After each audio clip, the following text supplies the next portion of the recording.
morning, everybody, and welcome to Hoover Live. What a joy it is to be able to come right there into your homes and share with you such as we have, which is the Word of Almighty God. We are so excited to be coming to you right there into your home from somewhere in Hoover, Alabama. Sit back and relax and let the Lord minister to your spirit. We'll be back in just a moment.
One voice can't praise him enough.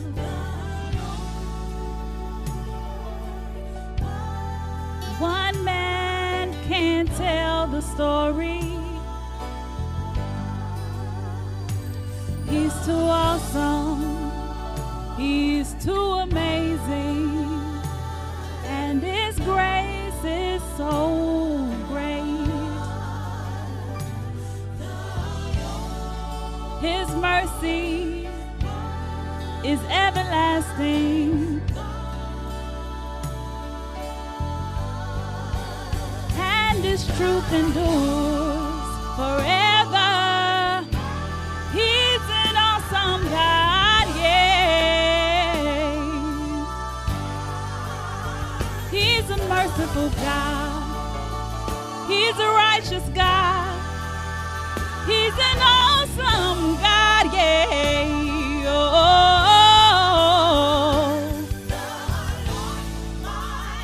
The Lord my God is an awesome God. God alone. He's Lord of Lords. The great I am.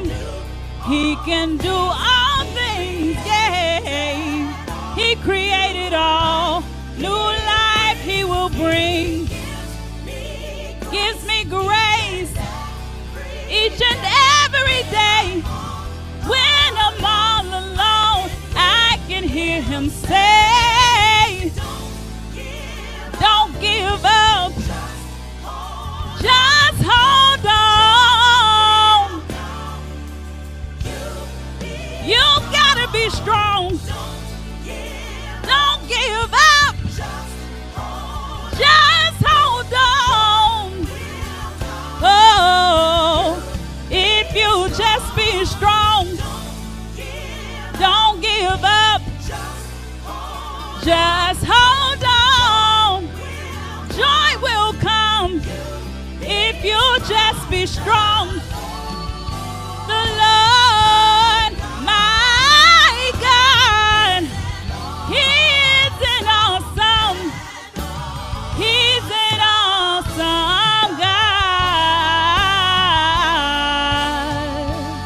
He's an awesome God. Bless your name, God. Hey everyone, I hope all is well. My name's Maya and I'm a member here at Warwick Christian Center Church. I would like to take the time out to tell you thank you so much for tuning in to Hoover Live, the virtual experience.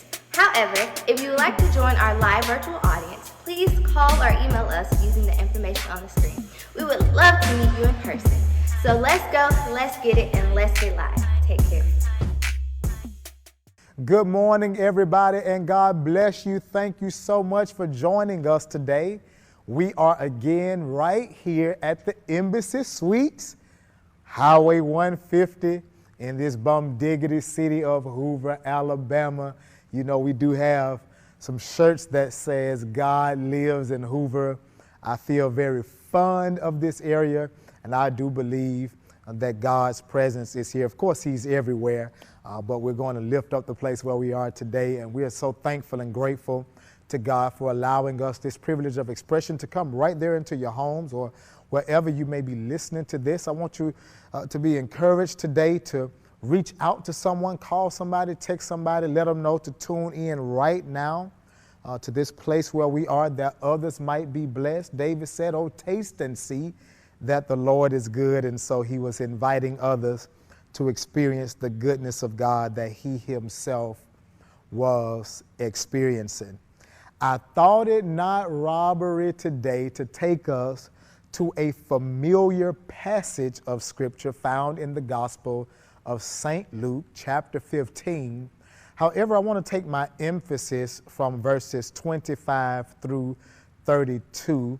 And for the sake of brevity, I'm not going to read all of those verses, but in verses 25 through 32, it's the story of the elder son of the prodigal son, the elder brother of the prodigal son. And we know that in Luke chapter 15, it focuses its attention around the idea of the lost being found. We have a lost coin, we have a lost sheep, and then we have a lost son. However, I contend that it deals with two lost sons, not only the younger son who wasted his substance in riotous living, but the elder son who stayed at home was also experiencing a state of being lost. And again, the emphasis here is not only on the lost being found, but it more so deals with the response to the lost being found. Therein, at the onset of this message, is a heart set and a mindset that we should have as people of God regarding people who are lost finally coming into the knowledge of the saving power of Jesus Christ. And in verses 25 through 32, we see responses to the lost being found. And that's what I want to deal with you on today, responses to the lost being found. If you will notice the story of the prodigal son, and most of us by now are familiar with it, it deals with the phenomenon of a young man who, of course, goes to his father and says to him, "Father, give me all the goods that are due to me," because he was ready to leave the house. Traditionally, conventionally, the father would not give the goods to the sons until after he was dead. And so I felt that that was sort of a slap in his father's face, because basically what he was saying is, I wish you were dead, because if you were dead, I wouldn't have to wait for you to give me my stuff. But give me my stuff now. The Bible says he left and went into a faraway country, and there he wasted his substance in riotous living. And it wasn't too long thereafter that all the goods that had been bestowed upon him, they were all gone. And when they were all gone, he connected himself to a citizen of a country, and he was about to eat what the swine did eat. And finally, he came to himself. He said, I'm here, and I'm about to eat what the swine eat. I'm a Jew. We really don't have any dealings or dwellings with swine. And he finally said, I will arise. I will go back to my father, tell him that I've sinned against God and against him. I am no longer worthy to be called your son, but if you would simply hire me as a servant, I'd be glad to come and walk into your home as a servant instead of walking into your home as a son. Of course, we know that while he was making his way back to the house, the father saw him afar away off, ran to meet him, greeted him, hugged him, put a ring on his finger, a robe on his back, killed the fattest calf and said, let us eat and be merry, for this my son was lost, he's now found. He was dead, and now he is alive. If you got that, you have the story of the prodigal son who was received by his father when he came back home. However, there's a piece of the story on the back end that I think is worth us looking into deeper. When he returns home, everybody was not happy about that. Can I say to you, being the bearer of bad news, which is the unfortunate place that I'm in right now, I don't want to have to say this, but I have to be honest when I tell you that when you have been blessed, everybody won't be happy. There are some people who operate in the spirit of jealousy simply because God has chosen to bless you as well. It doesn't mean that it took anything from them. It doesn't mean that they won't be blessed. It doesn't mean that God has not favored them. But sometimes the green eye of jealousy will just sort of raise up its head, and you will experience jealousy many times from those that are supposed to love you. This is what happens in verses 25 through 32. The Bible says that the elder son, he hears music, he hears the sound of dancing, and he asked one of the servants, what meaneth these things? And the servant had to tell him, get this, your brother's back home. It's funny, everybody knew that his brother had returned home except him. He was so uninvolved and so uninterested that he didn't even know that his younger brother had made it back home. As a matter of fact, the Bible says when he found this out, he would not go in, which is reason number one. The first response was his resistance to entrance. His resistance to entrance literally means he resisted the idea of going into the party. They killed the fattest calf. The music was playing. The people were dancing. Something fun and exciting was taking place, but he refused to go in. Might I contend that his mind was so polluted and convoluted that he, in the process of all of this, just lost his appetite. I'm not going in. I don't want to see him. I am resisting the idea of going in. Watch this. He was too far gone. He stayed gone way too long. I mean, I can see if we were throwing a party for someone, watch this, who left on good terms. But he's the one that went to Father and said, give me me and give me me now, because I no longer want to live under your roof. He was not laid off. He quit effective immediately. And you think that I'm going in there to celebrate somebody who just left us, looked and saw, thought that the grass was greener on the other side?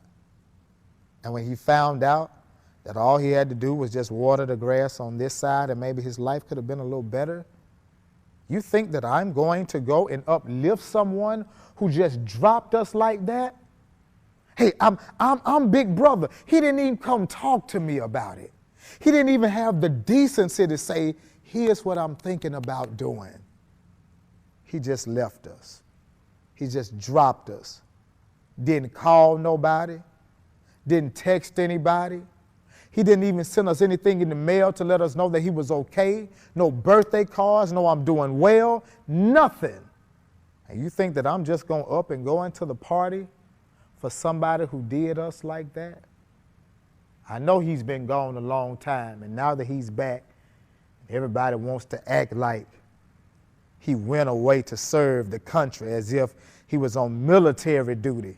No, he quit on us.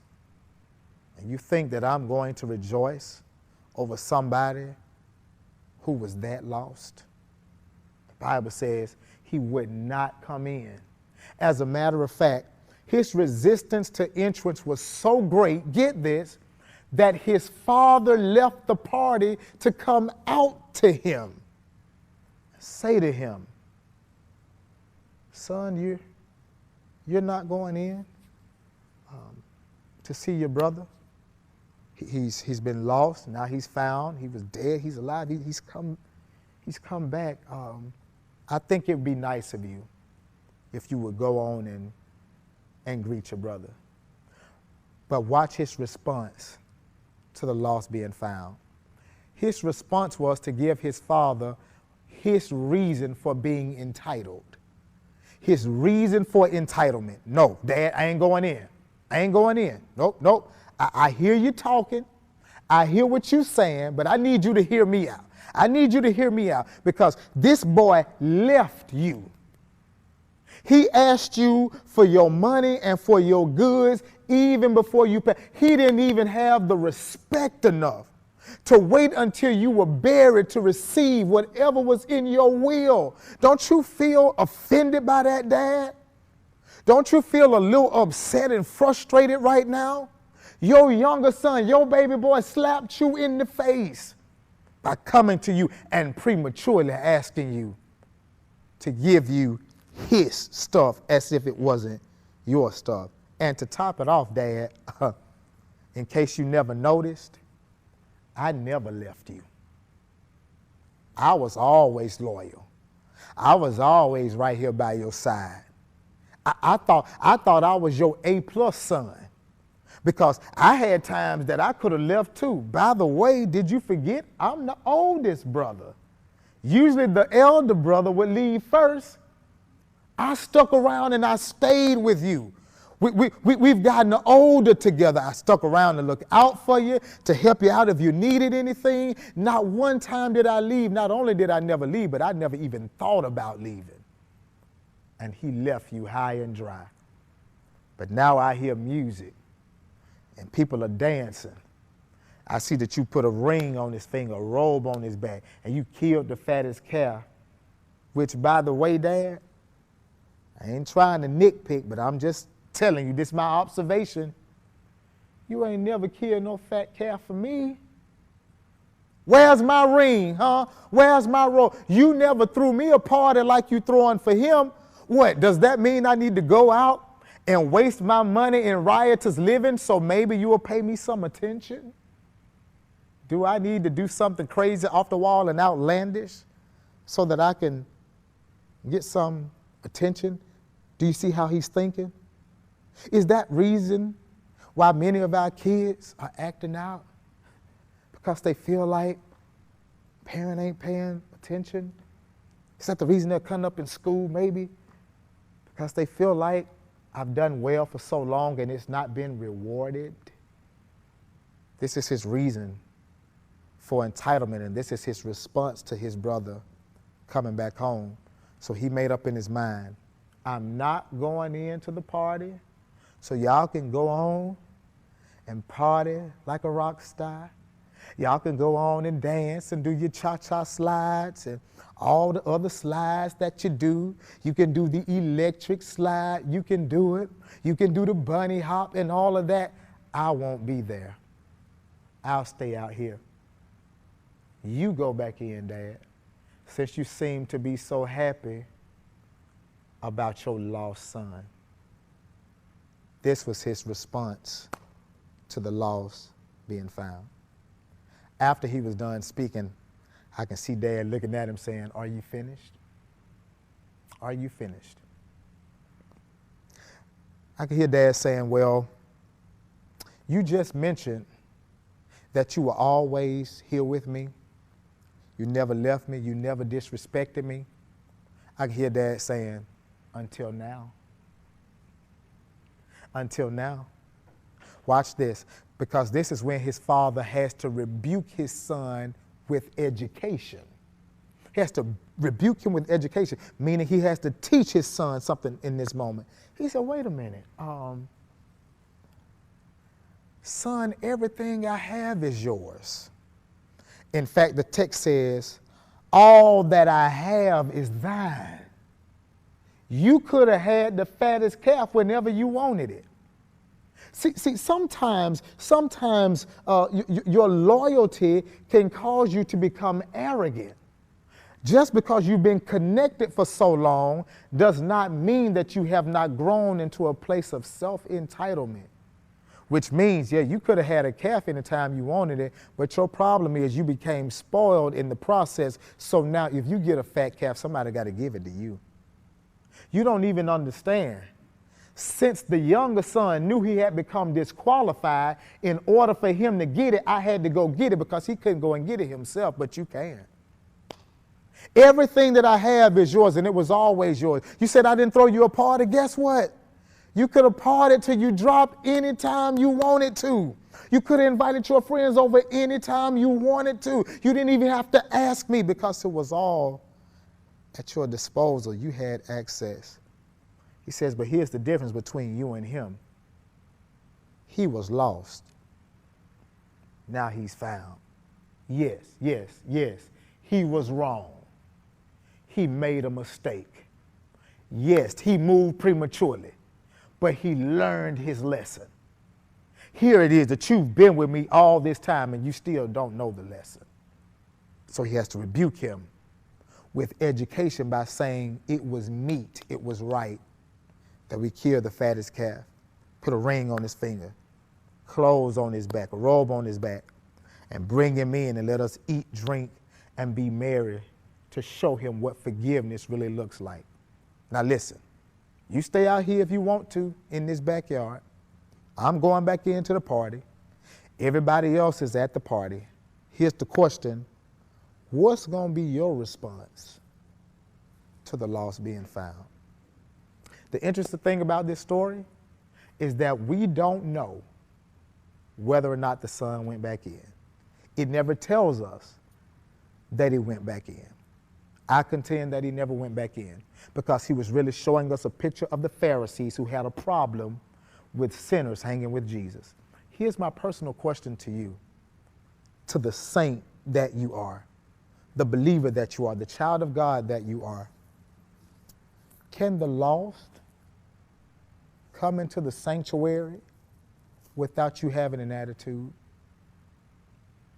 Can people that have lived all types of crazy lives come into the saving knowledge of Jesus Christ without you looking at them side-eyed and cynically and strangely? What is it that person that you've given up on that's in your family that say, I want to give my life to Jesus? Would you believe them if they said it and welcome them with open arms? Or would you simply not go in to the party? Let me remind you, all of us used to be lost. If it had not been for him shining a light in our dark era, our dark areas, our dark dimensions, our dark seasons, we never would have come as close to him as we are. I just believe that the same grace that was able to save us when we were lost is the same grace that is able to cause the lost to be found. Something has to be said about us in the body of Christ. I remember a few years ago, I was at a mission home sharing the word there.